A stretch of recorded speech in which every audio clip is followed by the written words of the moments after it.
মাঝে মাঝে মনে হয় স্বামী স্ত্রীর ঝগড়া হওয়া একান্তই দরকার। ঝগড়া হলে কিন্তু অনেক সময় ফিডব্যাক ভালো পাওয়া যায়।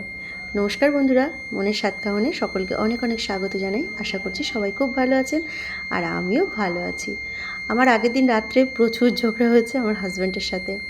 আর তারপরে কথা কাটাকাটি হওয়াতে সকালবেলা উঠে আমি চুপচাপ রয়েছি, বেশি কথা বলছি না, কারণ বললেই ঝামেলা, তো চুপ করে আছি। এরপর আমার বর আমাকে ঠিক করার জন্য রান্না চাপিয়ে দিল। আর রান্না করেছে সে সকালবেলা ঘুম থেকে উঠেই, এই যে লাউ পাতা দিয়ে মুসুরির ডাল, তবে ডালটা কিন্তু একটু পাতলা হয়ে গেছিলো। যাই হোক, রান্না খাবার খেতে বেশ মজাই লাগে। আর এদিকে কী রান্না করেছে, এদিকে আমার একটু দুধ জাল দেওয়া ছিল, চা করার পর সেই দুধটা ডাইনিং টেবিলের উপর এনে রেখে দিয়েছে। এটা দিয়ে আবার পরে একটু চা খাওয়া যাবে। আর তারপরে দেখছি আগের দিন রাতে সে রাগ করে মাছ খায়নি, সেই মাছের একটা লেজা আর একটা মাথা রয়েছে, সেটাকে গরম করে রেখে দিয়েছে।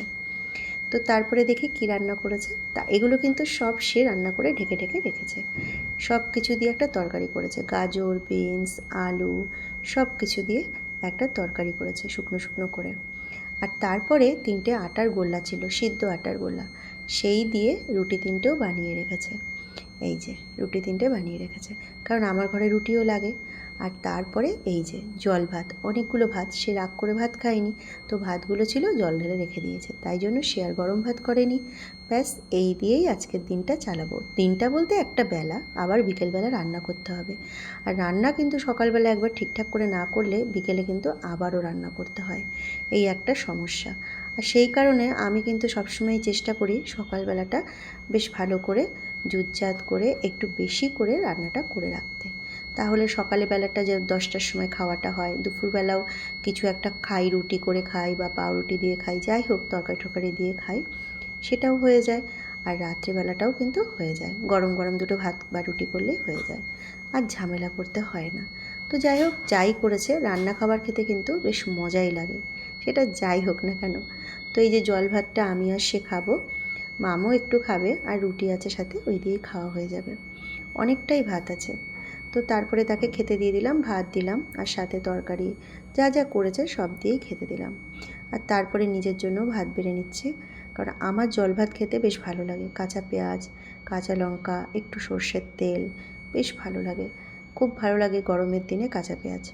আর আমার এই কাঁচা পেঁয়াজ দিয়ে ঠান্ডা ভাত মানে জল ভাত আমার দারুণ লাগে খেতে, খুবই ভালো লাগে। আর এই যে আমার বর এক গাদা আমাকে পেঁয়াজ দিচ্ছে, তো আজকে কিন্তু সে না চাইতেই সব কাজগুলো করে দিচ্ছে। আর দেখুন কত পেঁয়াজ দিয়েছে, যেহেতু আমি পেঁয়াজ পছন্দ করি তাই। তো তারপর আমি এই পেঁয়াজগুলো না কেটে রেখেছিলাম আমি আগের দিনই। আমি অনেক সময় অনেক কিছু কেটে গুছিয়ে রাখি টিফিন বক্সে করে, যাতে কাজের সুবিধা হয়। তো আমার জন্য ভাত বেড়ে নিলাম আর মামকেও একটু দিয়ে দেবো। যদিও মাম জল ভাত খেতে পছন্দ করে না, তবুও আজকে দেবো, যেহেতু গরম ভাত হয়নি, তো সেই জন্য আমি বলেছি একটুখানি খাস। আর এই যে তরকারি করেছে, দেখে তো মনে হচ্ছে তরকারিটা ভালোই হয়েছে, এখন খেয়ে বলা যাবে যে কেমন হয়েছে তরকারির স্বাদটা, যদিও কিছু বলতে পারছি না।